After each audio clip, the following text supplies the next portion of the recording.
अस्सलाम वालेकुम, कैसे हैं आप सब लोग। उम्मीद है कि खैरियत से होंगे। अभी अभी बकरा ईद गुजरी है और हर घर में तकरीबन गोश्त मौजूद है, तो क्यों ना आज हम बनाएं मज़ेदार सा बीफ पुलाव।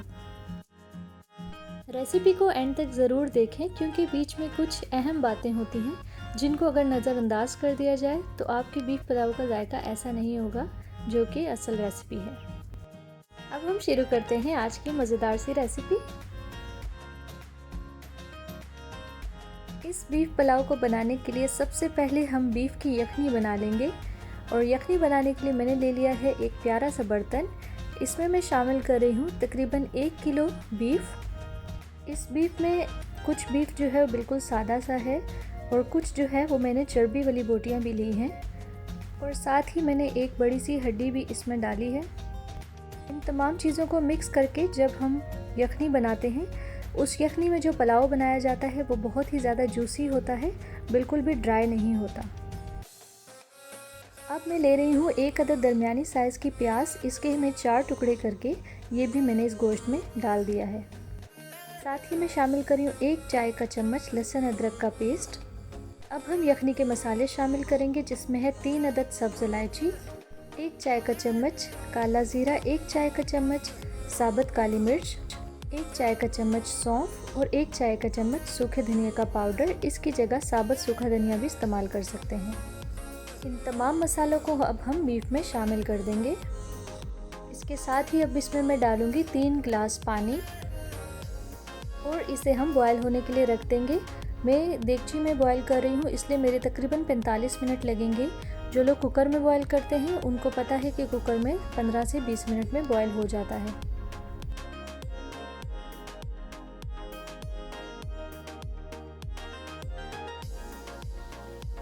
ये बीफ हमारा बॉयल हो चुका है, ये देख लें बहुत अच्छे से बॉयल हो गया है। मैंने यखनी और बीफ को अलग कर लिया है और यखनी में से बीफ और ये जो प्याज के पीसेस हैं ये मैंने इनको अलग निकाल लिया है और यखनी अलग कर ली है। इस यखनी को भी मैंने छान लिया है और इसमें जो साबुत मसाले हमने डाले थे वो अलग कर दिए हैं।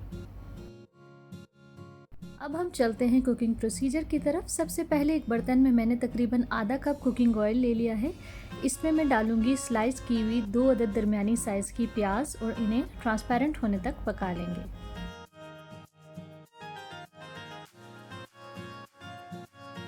जैसे ही प्याज हमारी हल्की ब्राउन होना स्टार्ट होगी इसमें हम डालेंगे 1 खाने का चम्मच भर के लहसुन अदरक का पेस्ट।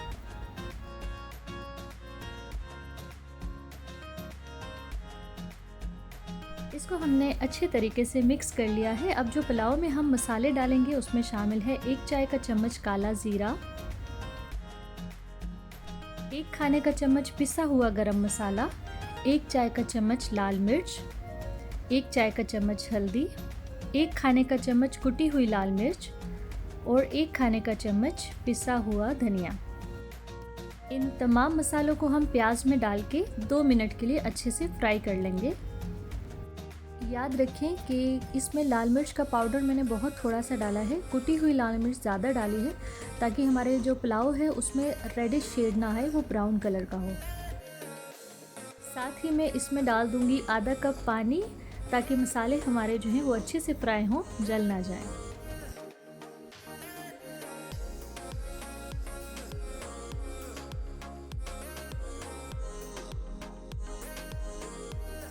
अब हम इसमें शामिल कर देंगे बॉयल किया हुआ बीफ और इसे 2 से 3 मिनट के लिए अच्छे तरीके से फ्राई करेंगे।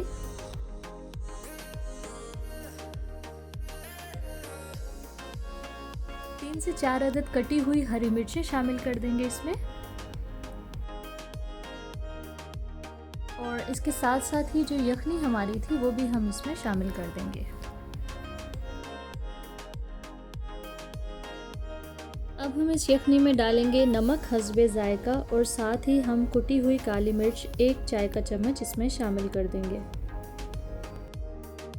मिक्स करेंगे इसको और इतना पकाएंगे जब तक कि यखनी में अच्छा सा बॉयल ना आ जाए।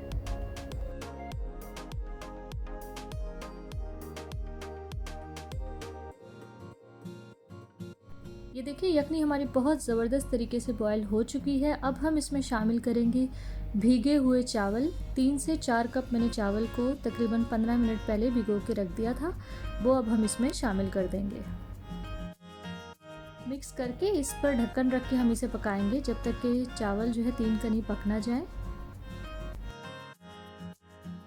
अब जितनी देर में हमारे चावल जो हैं वो बॉयल होते हैं, मैं यहाँ पे एक बहुत ज़बरदस्त सा स्टेप करना चाह रही हूँ। ये एक न्यू एक्सपीरियंस है जो मैंने ट्राई किया था और राइस में बहुत मज़ा आया था इस चीज़ का। ये है मेरे पास काले रंग की किशमिश, इसको मैं 2 खाने के चम्मच कुकिंग ऑयल में अच्छे तरीके से फ्राई करने लगी हूँ। इसको भी हम आगे चल के राइस में शामिल करेंगे। अच्छा, यहाँ पे तकरीबन 5 से 7 मिनट के बाद मैंने राइस ओपन किए हैं, लेकिन अभी इसमें पानी थोड़ा ज़्यादा है, इसे मज़ीद पकाएंगे। अब जो है हमारे राइस दम लगने के लिए बिल्कुल तैयार हो चुके हैं, लेकिन दम लगाने से पहले मैं इस पर 2 से 3 अदद टमाटर काट के इसकी एक तह लगा दूंगी। इस तरीके से तमाम टमाटर के पीसीस को हम राइस पर फैला देंगे। इनसे फ़ायदा ये होगा कि राइस का टेक्सचर बहुत अच्छा आएगा और राइस में हल्का सा खटास जो आएगी वो बहुत मज़े की लगेगी। साथ ही मैंने इसमें 3 अदद साबुत हरी मिर्चें रख दी हैं और इसके साथ साथ जो किशमिश हमने फ्राई की थी वो भी राइस के ऊपर अच्छे तरीके से फैला देंगे। अब हम इसमें दम लगाएंगे। तवे पर हमने पेपर लगा के अपने राइस को रख दिया है और लो टू मीडियम आंच पर हम 8 से 10 मिनट तक इसे दम लगाएंगे। फिर मैं इसको ओपन करती हूँ और दिखाती हूँ आपको इसकी फाइनल लुक। तकरीबन 10 मिनट गुजर चुके हैं, इसको खोल लेते हैं। वाओ, माशाल्लाह इतना अच्छा इसका कलर आया है, राइस का टेक्सचर बहुत अच्छा है। मैं इसको डिश आउट करूँगी और दिखाती हूँ आपको इसकी फाइनल लुक। वाओ, ज़बरदस्त, हमारा बहुत ही मज़ेदार सा लजीज सा बीफ पुलाव रेडी हो चुका है। आपके सामने है, राइस बिल्कुल अलग अलग हैं, बिल्कुल निखरे हुए हैं और बीच में जो टमाटर का और हरी मिर्च का कलर आ रहा है ये बहुत अच्छा लग रहा है। इसके साथ साथ जो हमने काली का किशमिश डाली है इसमें, वो आपको जब आप खाएंगे तो उसका जायका आपको तब पता चलेगा।